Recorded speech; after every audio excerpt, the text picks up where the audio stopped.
विद्यार्थियों, इस वीडियो में हम पढ़ेंगे static and dynamic analysis. Static व प्रायोगिक विश्लेषण।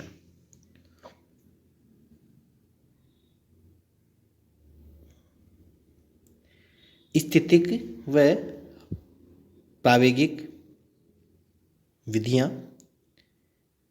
जिसकी चर्चा हम अर्थशास्त्र के अंतर्गत करते हैं। सबसे पहले स्टैटिक विश्लेषण का अध्ययन करेंगे।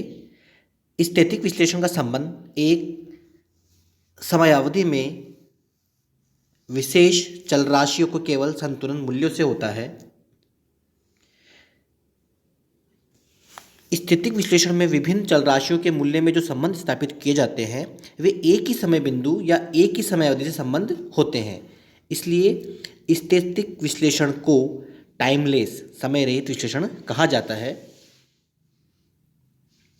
हम व्यष्टि अर्थशास्त्र के अंतर्गत मांग व पूर्ति जहाँ पर एक दूसरे को काटती है वहाँ पर संतुलन कीमत व संतुलन मात्रा का निर्धारण होता है। स्टैटिक विश्लेषण में संतुलन के नियमों का अध्ययन किया जाता है। इसमें कुछ तत्वों को दिया हुआ मानकर और उनके परिणामों का अध्ययन करते हैं। कीमत सिद्धांत के अंतर्गत हम देखते हैं कि मांग व पूर्ति वक्र के दिए हुए होने पर एक वस्तु की कीमत वहाँ पर निर्धारित होगी जहाँ पर मांग और पूर्ति एक दूसरे के बराबर होगी। और इसके अंतर्गत हम मांग व पूर्ति को प्रभावित करने वाले तत्वों को स्थिर मान लेते हैं।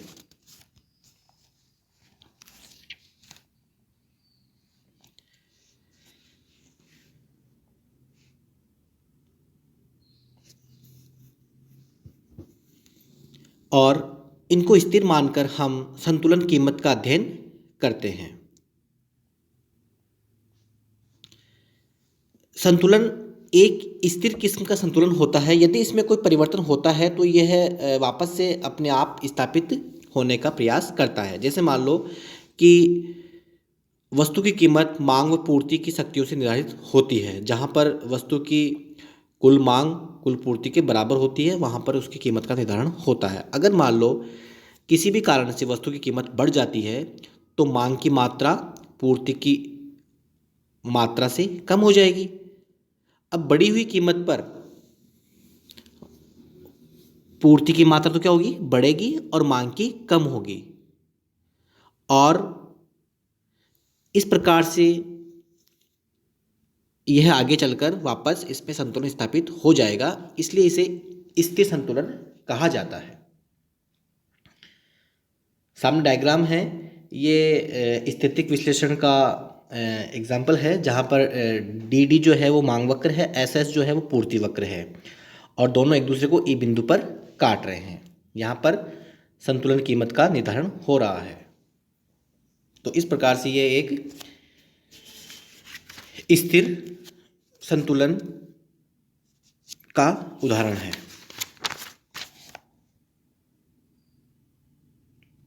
फिर है तुलनात्मक स्टैटिक विश्लेषण अथवा तुलनात्मक स्थितिकी। इसके अंतर्गत हम एक संतुलन से दूसरे संतुलन पर जाते हैं और उनकी परस्पर तुलना करते हैं। यह स्टैटिक विश्लेषण व प्रायोगिक विश्लेषण के बीच की अवस्था होती है और इसमें परिवर्तन के मार्ग को ध्यान में नहीं रखा जाता। यह स्टैटिक तो इसलिए है कि इसमें समय तत्व की ओर ध्यान नहीं दिया गया है और तुलनात्मक इसलिए है कि इसमें दो संतुलन दशाओं की तुलना की जाती है।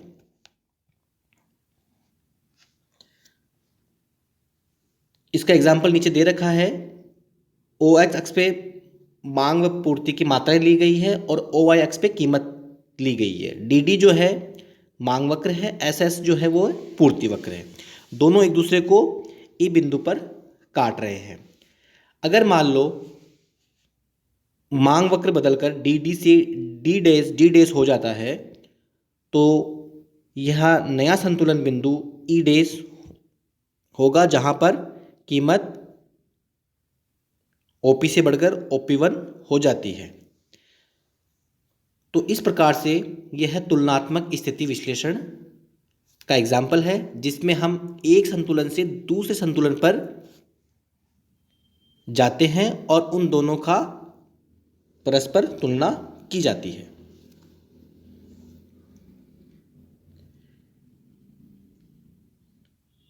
अब है प्रायोगिक विश्लेषण, डायनेमिक एनालिसिस।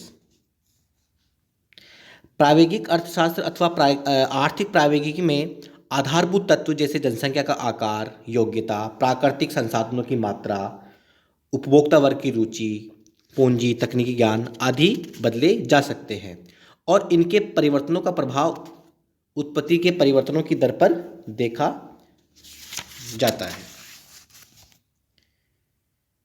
इसको हम तंतुजाल के उदाहरण के द्वारा हम समझ सकते हैं। तंतुजाल एक प्रकार का मकड़ जाल या मकड़ी का जाला होता है। हम इसके दो प्रकार के तंतुजालों का अध्ययन करेंगे। पहला है स्थिर तंतुजाल, स्टेबल कॉबवेब, जिसमें संतुलन अगर एक बार भंग हो जाता है तो वो वापस स्थापित हो जाता है। दूसरा है अस्थिर तंतुजाल। इसके अंतर्गत अगर एक बार संतुलन भंग हो जाता है तो वह वापस स्थापित नहीं हो पाता। इसमें पहला है स्थिर तंतुजाल। इसका सामने आपको एक एग्जाम्पल डायग्राम दिख रहा है। ओ एक्स पे मात्रा ली गई है और ओ वाई पे कीमत ली गई है। सबसे पहले तो डी डी और एस एस एक दूसरे को ई बिंदु पर काट रहे हैं, तो यह प्रारंभिक संतुलन ई बिंदु पर है और संतुलन की मात्रा ओ क्यू है। अब मान लीजिए कि किसी कारण से पूर्ति घटकर ओ क्यू वन हो जाती है, तो पूर्ति के घटने पर कीमत ओ पी से बढ़ के ओ पी वन अथवा ई से ई वन हो जाएगी। अब बढ़ी हुई कीमत से प्रभावित होकर उत्पादक अगली अवधि में पूर्ति बढ़ाएंगे और पूर्ति बढ़ाकर F2 कर देंगे। पूर्ति के F2 होने से कीमत E2 हो जाएगी और इसके फलस्वरूप अगली अवधि में पूर्ति F3 हो जाएगी और फिर वापस कीमत बढ़ जाएगी। तो इस प्रकार से ये क्रम लगातार चलता रहेगा और ये घूमते घूमते वापस ई बिंदु पर संतुलन स्थापित हो जाएगा। इसलिए इसे स्थिर तंतुजाल कहा जाता है। दूसरा है अस्थिर तंतुजाल।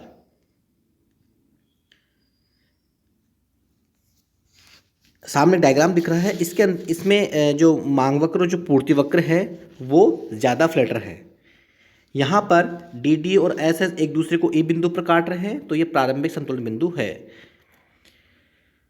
अब मान लीजिए कि किसी कारण से पूर्ति घटकर ओ क्यू वन पर आ जाती है, तो कीमत जो है वो ओ पी से बढ़कर ओ पी वन तथा ई से बढ़कर ई वन हो जाती है। अब बढ़ी हुई कीमत पर जो उत्पादक है वो पहले से अधिक पूर्ति करेंगे, तो पूर्ति बढ़कर F2 हो जाएगी। पूर्ति बढ़कर F2 होने से कीमत घटकर E2 हो जाएगी और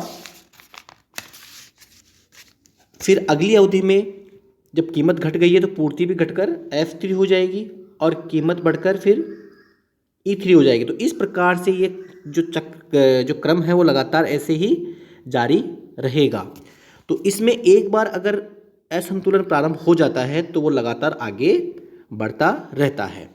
इसलिए इसे अस्थिर तंतुजाल कहा